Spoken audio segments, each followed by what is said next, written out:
Concerned about youth unemployment? How about underemployment? It's rough out there, but the numbers suggest there may be hope.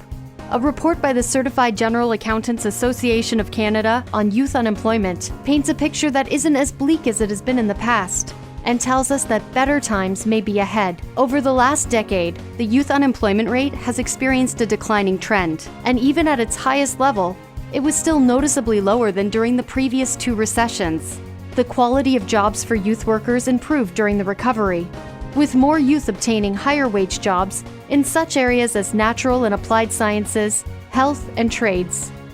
More than half of all unemployed youth were unemployed because they just came out of school, and nearly half of all unemployed youth were able to find work within a month. In 2011, only a small proportion of unemployed youth experienced long-term unemployment. Young workers over 25 were twice more likely, and mature workers were 3 times more likely to be unemployed longer term. And we can't assume that baby boomers are a barrier to youth employment. Even though the working population of older workers is expected to grow by half by 2017, they aren't expected to seek the same jobs as youth.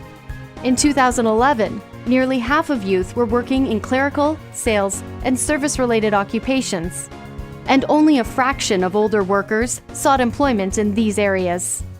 But despite the positive news, there is still an issue affecting youth and our economy negatively: underemployment. Canada's youth are getting out of school and finding jobs that aren't necessarily putting their education and skills to use.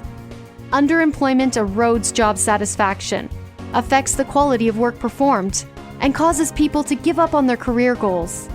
It can have long-term effects too. People become emotionally scarred, lose their ambition, and have increased psychosocial stress, affecting their overall physical health. The consequences of underemployment experienced by individuals are also spilling over to affect businesses and our economy as a whole.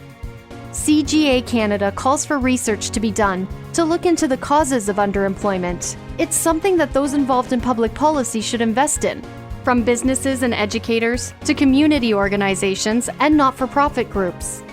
For more information on CGA Canada's Youth Unemployment Report, visit cga.org/Canada/employment.